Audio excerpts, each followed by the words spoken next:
بسم اللہ الرحمن الرحیم الحمد للہ والصلاة والسلام علی رسول اللہ وعلی آلہ وصحبہ ومن اہتدی بہدہ اما بعد۔ سوال ہے ایصال ثواب، کسی عمل کا ثواب، کسی نیکی کا ثواب میت کو پہنچانا، اس کی شرعی حیثیت کیا ہے؟ اس سلسلے میں نبی کریم صلی اللہ علیہ وسلم کا وہ فرمان واضح ہے، اذا مات العبد انقطع عمله الا من ثلاث۔ جب انسان فوت ہو جاتا ہے تو اس کے عمل کا دروازہ بند ہو جاتا ہے، ہم 3 دروازے کھلے رہتے ہیں: صدقۃ جاریہ، علم ينتفع به، وولد صالح يدعو له۔ ہاں، اگر اس نے کوئی صدقہ جاریہ کیا ہوا ہے تو جب تک وہ جاری رہے گا اس کا ثواب اس کو ملتا رہے گا، یا کوئی وہ علم ہے جو اس نے لوگوں کو پڑھایا، تعلیم دی ہے، تو اس علم کا سلسلہ جتنا آگے چلتا رہے گا، جس انداز سے جس لیول میں رہے گا، اسی انداز سے اس کو ثواب ملتا رہے گا۔ اور اسی طرح فرمایا کہ وَوَلَدٌ صَالِحٌ، اولاد، وہ میل ہو یا فیمیل ہو، وہ میت کے لیے دعا کرے، بیٹا ہے یا بیٹی ہے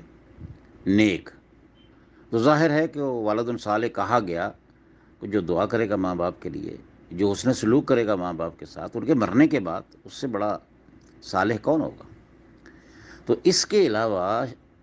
حدیث میں کہیں نہیں کہ کتنا قرآن پڑھا جائے، قرآن پاک پڑھنے کے بعد اس کا ثواب پہنچایا جائے۔ اور کیونکہ ہم تو پابند ہیں، نیکی جو ہے یہ عبادت ہے، دعا جو ہے، دعا کرنا، الدعاء هو العبادہ، دعا تو بندگی ہے، یہ عبادت ہے، اور کسی بھی بندگی اور عبادت کے لیے دلیل کا ہونا ضروری ہے۔ اس کو عبادت کہتے ہیں توقیفیہ، جب تک رسول اللہ صلی اللہ علیہ وسلم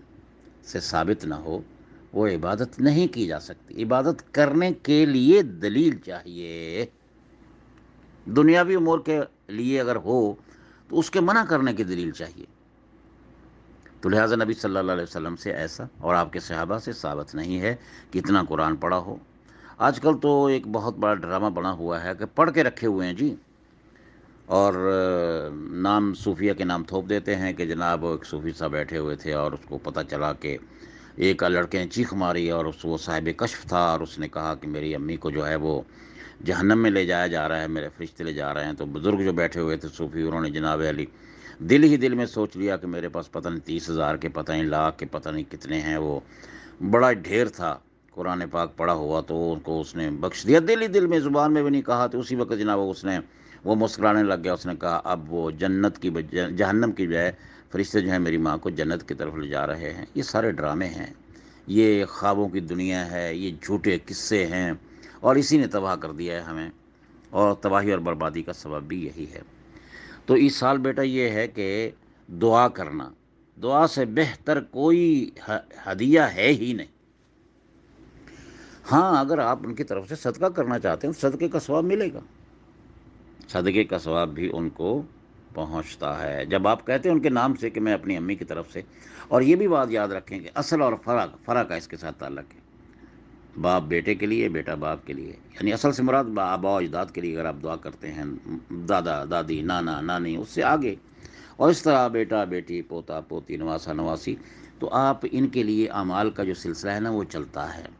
کہ جو آدمی ایک دروازہ بنا کے چلا جاتا ہے، ایک بلڈنگ بنا کے چلا جاتا ہے، جب تک وہ آباد رہے گی، ایک آدمی نے اپنے بچے کی اچھی تربیت کر دی ہے تو وہ بچہ جب تک، اور دوسری بات اس کے علاوہ بھی ہے کہ نیک اولاد جو بھی عمل کرے گی زبان سے کہنے کی ضرورت نہیں ہے، کیونکہ وہ نیک اولاد جو عمل کر رہی نیکی کا، اس کا ثواب اس کے ماں باپ ہیں، اور آٹومیٹکلی ان کو وہ ثواب پہنچتا رہے گا۔ ہاں یہ ہے کہ اگر آپ نے قرآن پاک پڑھا ہے، تلاوت کی ہے، اب آپ تلاوت بند کر رہے، ختم کر رہے ہیں،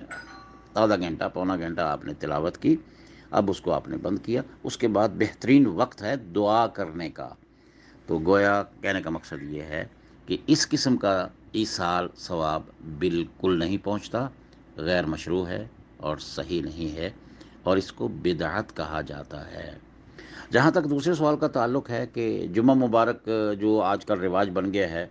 وہ تو اس میں کوئی شک نہیں، اگر اس کو عبادت سمجھ کے کیا جائے گا تو وہ بدعت ہی ہے۔ لیکن رمضان کے بارے میں تو نبی صلی اللہ علیہ وسلم نے فرمایا قد اذلکم شہر عظیم شہر مبارک، تو آپ کے اوپر ایک بہت بڑا عظیم مہینہ آیا ہے، مبارک مہینہ آیا ہے، اس کے اندر لیلۃ القدر ہے، اس کے اندر نیکیوں کا یہ درجہ ہوتا ہے، شیطان بند ہو جاتے ہیں، جنت کے دروازے کھل جاتے ہیں، جہنم کے بند ہو جاتے ہیں۔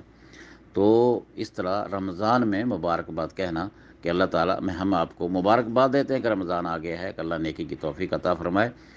سیام اور قیام کی توفیق عطا فرمائے اور قبول بھی فرما لیں، تو یہ بیٹا جائز ہے، اس کو بدعت نہیں کہا جا سکتا۔ والسلام علیکم ورحمۃ اللہ وبرکاتہ۔